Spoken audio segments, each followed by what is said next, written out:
Be mindful of how we use social media. It's not just about the platforms themselves.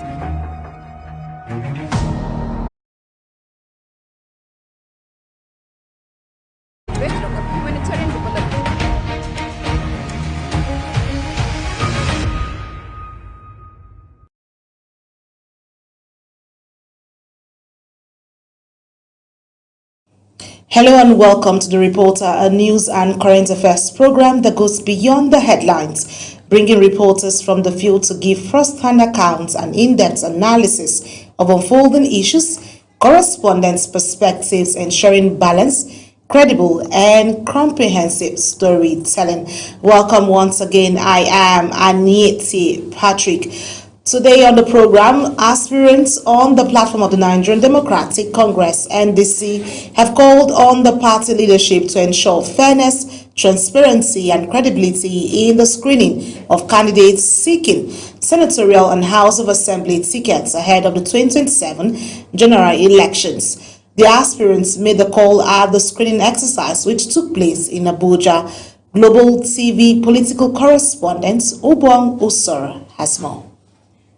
The screening of aspirants is part of the internal democratic process mandated by the newly amended Electoral Act, aimed at strengthening transparency and accountability within political parties. Speaking shortly after his screening, Senator Victor Ume urged the party's leadership to remain fair and unbiased throughout the process, stressing that credibility would strengthen confidence among party members. So the screening went well, and I believe that the people who have gathered here to be screened are here with a desire to serve Nigeria. The motto of Nigeria Democratic Congress is service, and that service is service to the Nigerian people.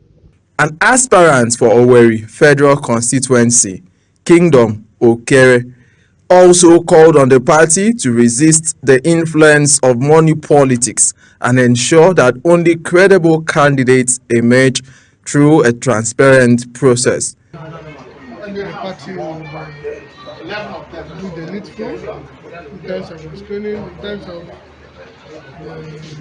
guidelines, in terms of complying with the constitutional provisions, the electoral act. I'm hoping that the party will come out clean, with credible candidates. On his part, Chidi Okoye, an aspirant for the Anambra Central Senatorial District, cautioned against external interference in the screening process, while commending the committee for what he described as a smooth and credible exercise. Yeah, NDC has a very bright future politically. If the integrity we see today is sustained, and we all have to join hands to build a party.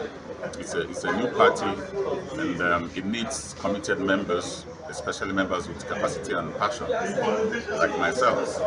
So it's part of the reason why I'm even aspiring, so that we have people who represent their constituency, their constituents, in a different way that is not common in other political parties. The screening exercise is expected to continue in the coming days as the party intensifies preparations for the 2027 elections.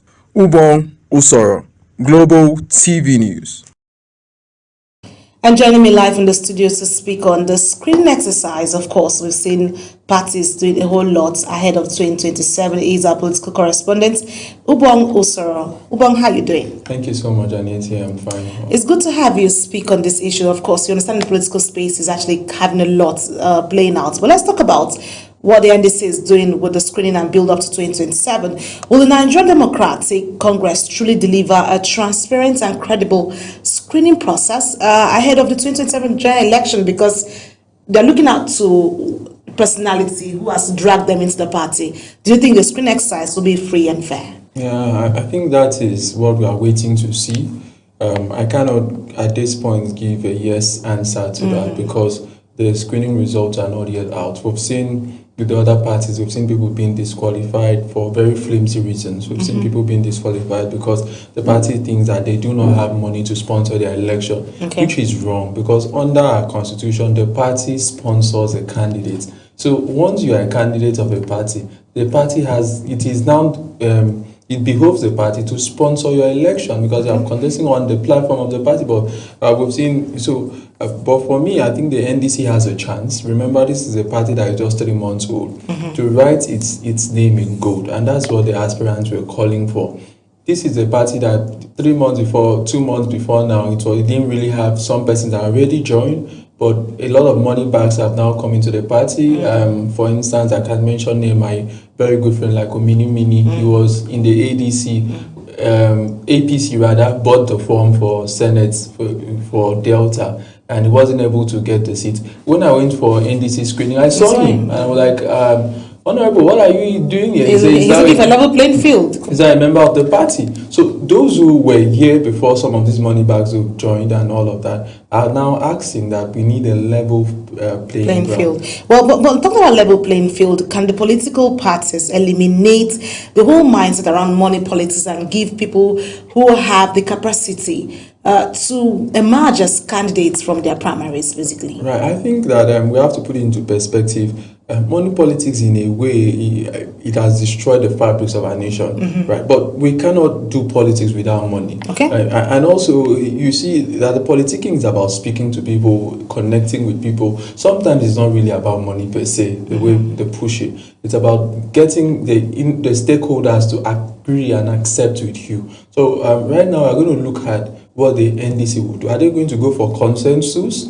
Or are they going to go for direct primaries? But if they are going for direct consensus, you have to bring all of the aspirants to come and agree on a particular candidate. And we saw many aspirants. They all agree. So I'm thinking that most likely they will do direct primaries. But if they do direct primaries, we hope that we'll not hear 50, 85, 90, and so the process must be credible, and that's what they owe Nigerians if they must present a viable presidential candidate to Nigeria. So from all you said, I see this also boils down to internal democracy in determining credibility and also ensuring that they write the naming goal, just like you mentioned.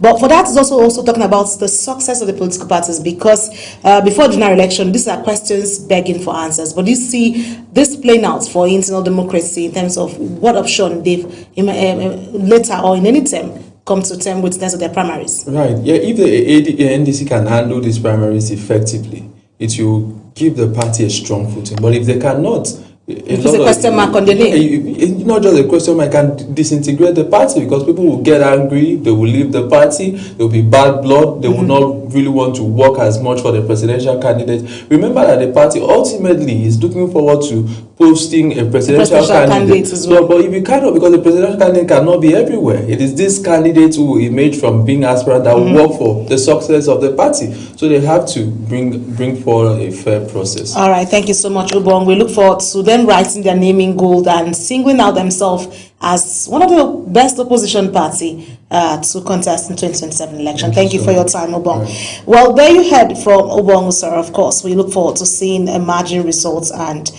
good space for politicians. Well, let's tell you away from politics that Chairman National Drug Law Enforcement Agency NDLEA Brigadier General Mohammed Buba Marwa retired has called on Nigerians to reject and confront the growing pop culture that glamorizes drug abuse among young people. Marwa made the call during the commissioning of the NDLEA's radio station Clean Beat 91.5 FM in Abuja. Defense correspondent Kike Lomo-Okere tells us more. The battle against drug abuse in Nigeria is taking a new dimension with the launch of Clean Beat 91.5 FM owned by NDLEA. A shift beyond arrest, seizures to a stronger war of education, advocacy and prevention by the agency.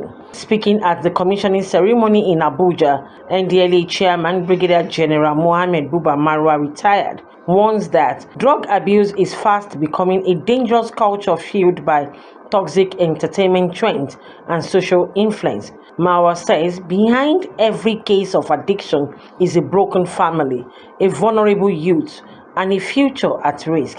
According to him, enforcement alone cannot win the war against illicit drugs without sustained public enlightenment. He described substance abuse as a major threat to national security, public health, and economic productivity.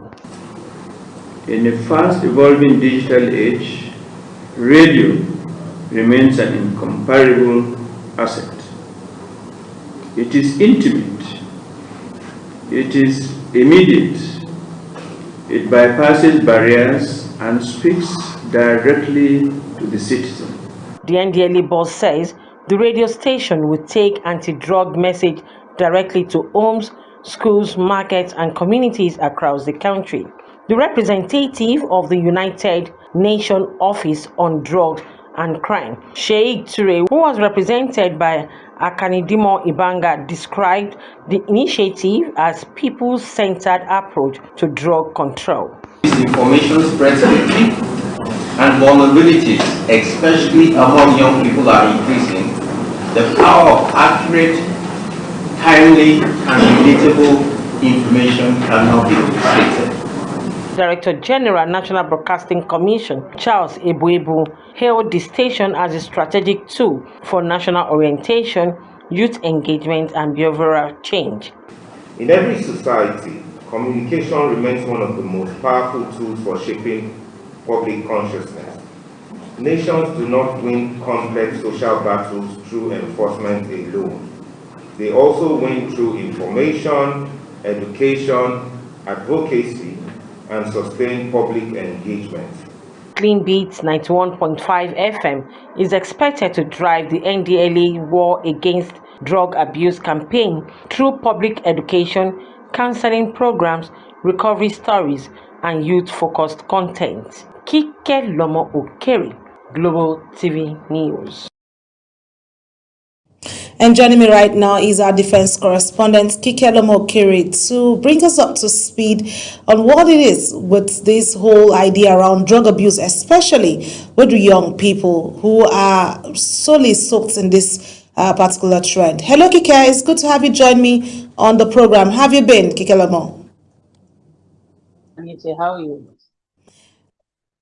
Yeah, let's talk about the challenge around drug abuse.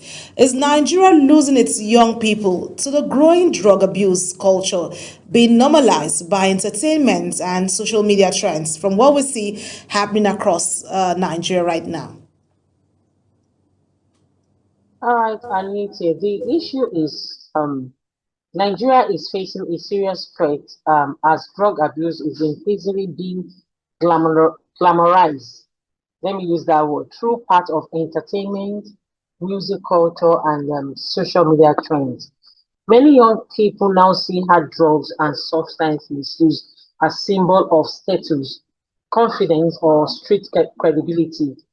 That is very dangerous. When celebrities, influencers, or online content normalize drug use, it weakens moral resistance among vulnerable youth. So the thing is, the country must act fast because it is no longer just health issue. It is becoming a social and security crisis affecting families, school, and national productivity. This conversation, obviously, we've seen that entertainment, which is supposed to be a platform for young people to build and bring out their raw talents out, is now looking at a platform for the easiest way to access drugs, for kind of self-revalidation for some young people. But let's talk about beyond arrests and raids. Can advocacy and public enlightenment truly win the fight against illicit drug abuse in Nigeria? Actually, the arrest and the rate alone cannot solve the drug problem enforcement but prevention is more critical. Advocacy, public enlightenment, school campaigns, community engagement, and media education are more powerful tools because they attack the problem at the level of mindset and behavior. So young people need constant education on the danger of substance abuse, while parents and religious institutions, as well as schools and media, must all come together to be an active partner in the fight against drug. If the society changes the narrative around drugs, demand will reduce significantly. Kike, let's talk about other things. Well, I still have to hold on to you because I've seen a whole lot happening. And then, of course, like we talked about advocacy, we've seen across communities that substance can reduce through the advocacy of this particular Clean Beats FM, from what they said, that it will actually speak to the grassroots on youth behavior. But Kike, please hold on. I'm still going to have you stick back with me here on the program as we look at some issues around the Navy. As the Nigerian Navy says, sustained operations across the nation's waterways have drastically reduced piracy, crude oil theft, and other maritime crimes in the Gulf of Guinea. The Chief of Policy and Plans, Rear Admiral Olatunde Olodude, stated this while briefing journalists ahead of activities marking the 70th anniversary of the Nigerian Navy. Our correspondent again, Kike, tells us more. From just 11 inherited boats at independence to what is now described as Africa's strongest naval fleet, the Nigerian Navy says its 70-year journey reflects growth, resilience, and operational strength. Briefing journalists in Abuja, the Chief of Policy and Plans, Rear Admiral Olatunde Olodude, says Nigeria's maritime domain is now safer than what it was years ago, following aggressive operations against pirates, oil thieves, and criminal networks in the Niger Delta.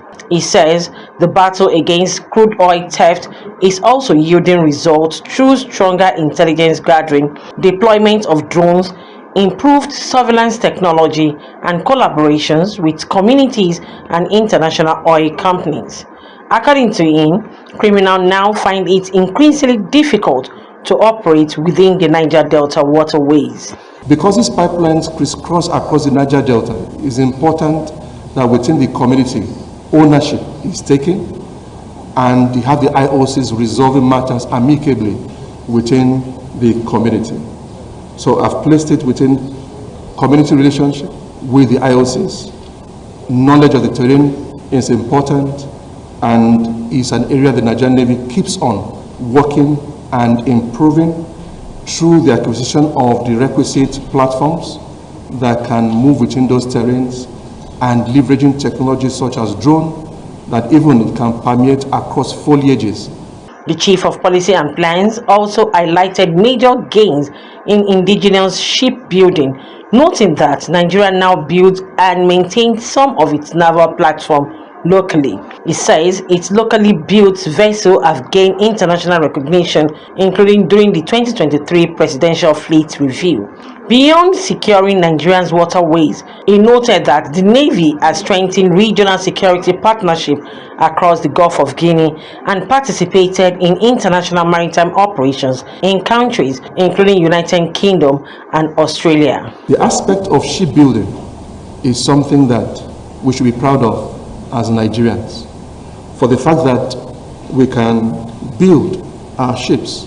From where we started, remember we inherited 11 crafts from the Royal Navy that were used by the Marines then, and we're just about 250 then that we also inherited officers and men.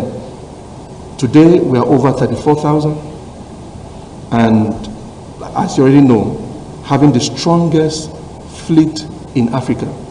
Activities lined up for the anniversary include an international maritime conference, ship parade, medical outreach, and community engagement programs, among others. Kike Lomo Okere, Global TV News. And of course, I still have Kike Lomo standing by with me to speak on this issue, of course, as defense correspondent. Kike, stay with me. Let's talk about the Navy's activity. The Navy will be 70 years old, with the Nigerian Navy claiming major successes across or against piracy and crude oil theft. How sustainable are these gains in securing the Gulf of Guinea?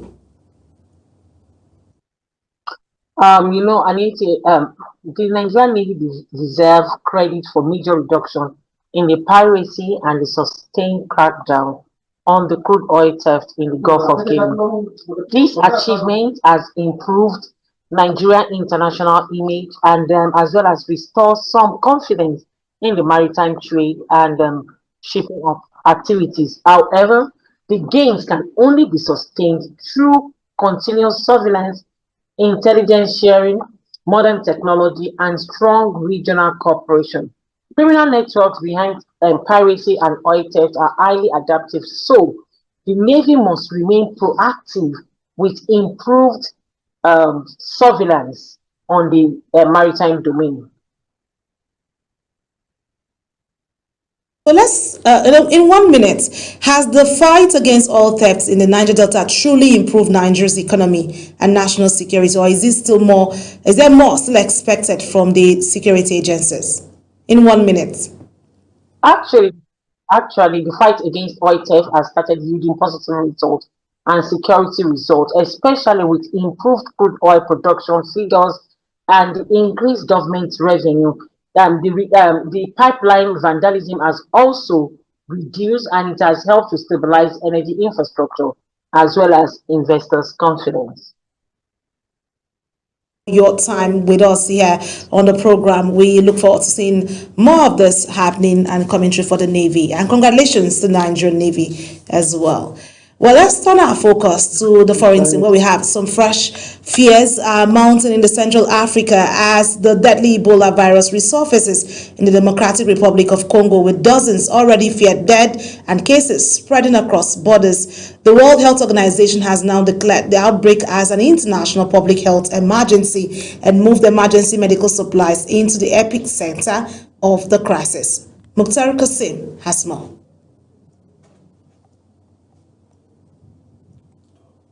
The WHO stated that it is ramping up emergency response efforts in the Democratic Republic of Congo following a deadly Ebola outbreak centered in the eastern city of Bunia.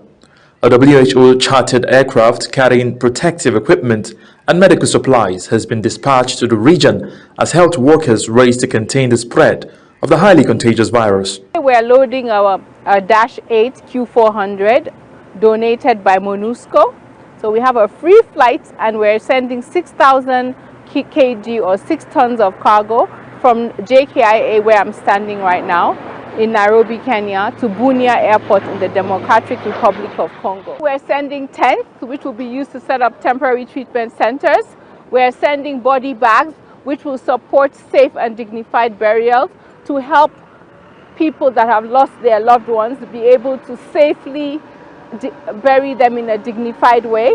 We're also sending respirators that's going to help support the treatment of people.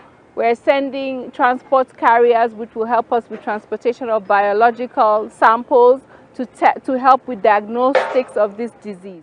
The World Health Organization also noted that the current outbreak linked to the rare Budingboyo strain of Ebola poses a high regional risk, although the global threat level remains low. Officials say the strain has no approved vaccine or specific treatment, making contact tracing, isolation, and protective measures critical to containing transmission. Current Ebola outbreak in the DRC is quite bad. It's grave. WHO is ramping up with support of all humanitarian partners, and we need all the support that we can get. On the supply side, we will be sending out an appeal in the next day or two. We will need all the support that we can get. Due to how interior the area is in Ituri, even access is an issue, security is an issue. So we need a lot of support from all our partners. The latest outbreak is the 17th record in the Democratic Republic of Congo and has already spread into neighboring Uganda, prompting intensified monitoring and emergency measures across the region. Mukhtar Qasim, Global TV News. Well, there you have it. A lot of fears being put out there at DR Congo, but of course, we've seen vaccines coming in to ensure that the environment is safe, and also, of course, there's escalation around what's happening with the Ebola case there in DR Congo. Well, time couldn't allow us. Would have loved to take Mukhtar Qasim to speak on this issue, but that brings us to the size of the program. Thank you so much for watching. A quick reminder that Global Television is on DSTV channel 365 and StarTimes channel 276. To stay connected always, kindly follow us across all social media platforms using at Global TV NG. I am Anieti Patrick. Thank you for watching.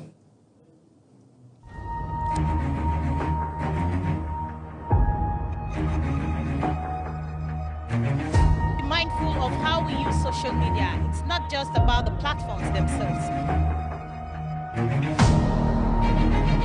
To the preservation of the national unity and democratic stability.